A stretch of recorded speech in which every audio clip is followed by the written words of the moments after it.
शिक्षा के क्षेत्र में बड़ा नाम आगरा वनस्थली विद्यालय आगरा मिक्फिर ग्रुप दे रहा है हाईटेक सुविधाओं के साथ गुणवत्तापूर्ण शिक्षा। डॉलिश public inter college Balkeshwar colony Agra, Agra Vanasthali primary विद्यालय ट्रांसमना colony Agra, kids Vanasthali public school Kalindi Bihar Agra, AVMD ग्राम समाई एदमादपुर आगरा। समस्त विद्यालयों में उच्च प्रशिक्षित शिक्षक, शानदार साइंस लैब, लाइब्रेरी, खेल कूद के साथ मानसिक शिक्षा CBSE नई दिल्ली द्वारा मान्यता प्राप्त विद्यालय में कक्षा 1 से कक्षा 12वीं के छात्रों के लिए साइंस, कॉमर्स, आर्ट्स की सुविधा की जाती है। पढ़ेगा देश तो बढ़ेगा देश की सोच के तहत मिक्फिर ग्रुप के विद्यालय आपके नौनिहालों के भविष्य को संभालने का काम कर रहे हैं। स्टूडेंट्स के लिए सुरक्षित बस सुविधा उपलब्ध की जाती है। प्रवेश प्रारंभ। अपने बच्चों के उज्जवल भविष्य के लिए संपर्क करें 9897189067 9412395795।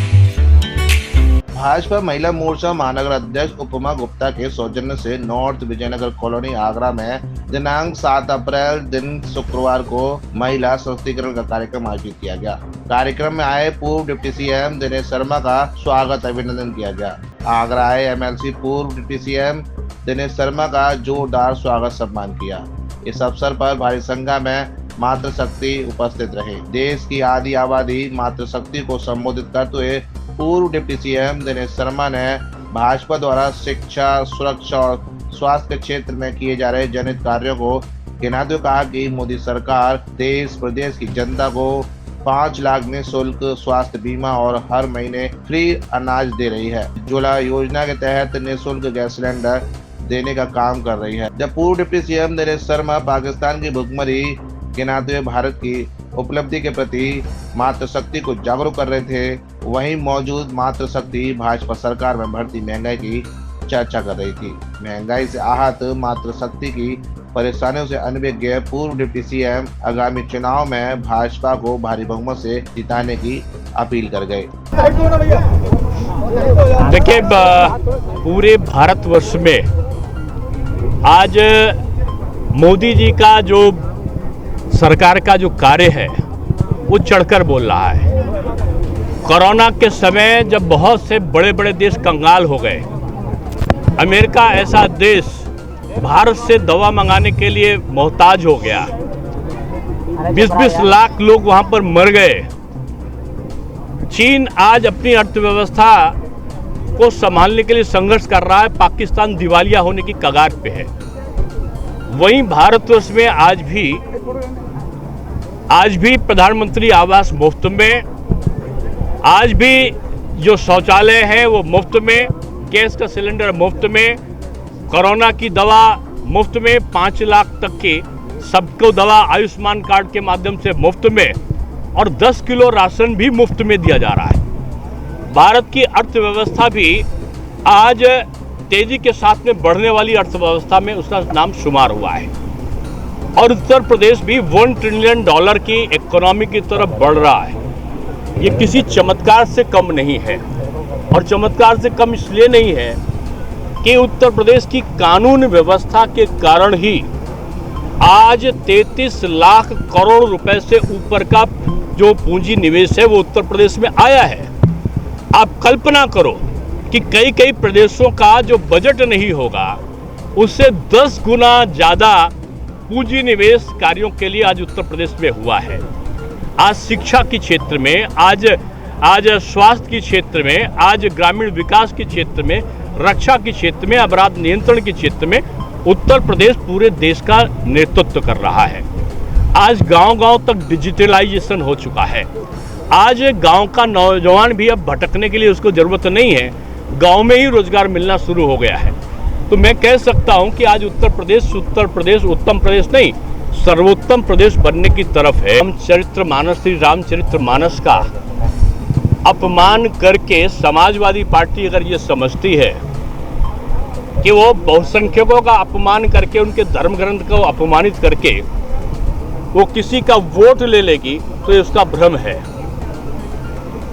धार्मिक ग्रंथों को जलाने से अच्छा है कि वो अपने मन की ग्रंथि को जलाएं, जिसमें विभाजन भरा है, जिसमें दूसरों का अनादर भरा है, जिसमें बांटने और काटने की बात भरी हुई है, जिसमें जातिवाद भरा है, संप्रदायवाद भरा है।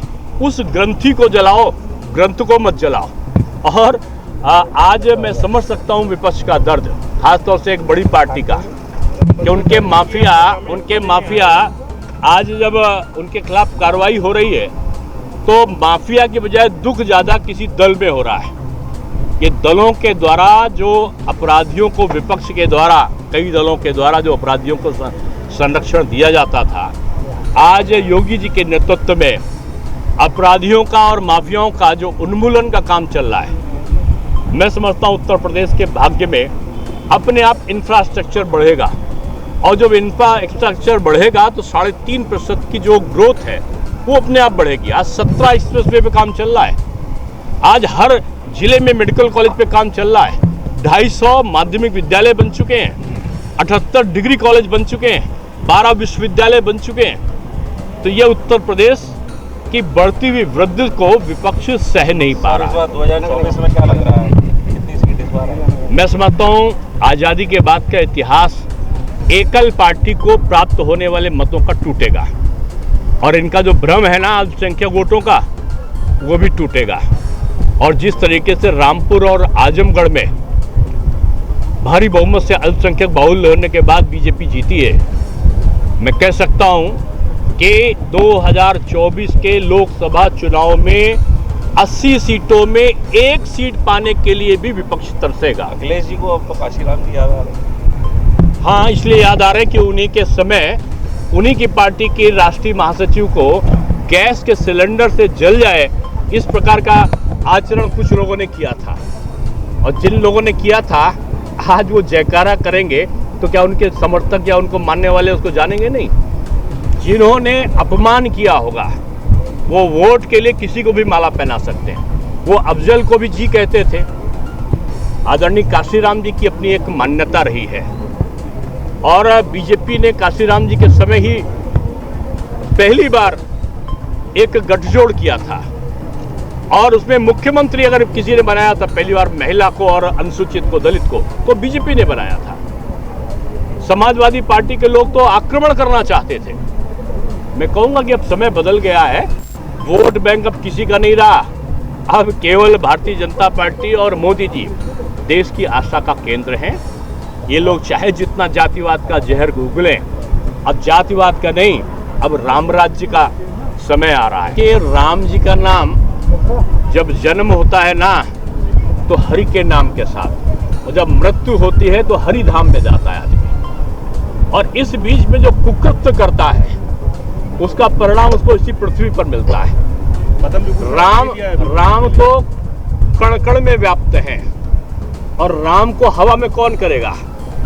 हवा का संचालन भगवान राम के नाम से होता है, और जो हवा में करने वाले लोग हैं जनता चुनाव में उनको हवा में कर देगी।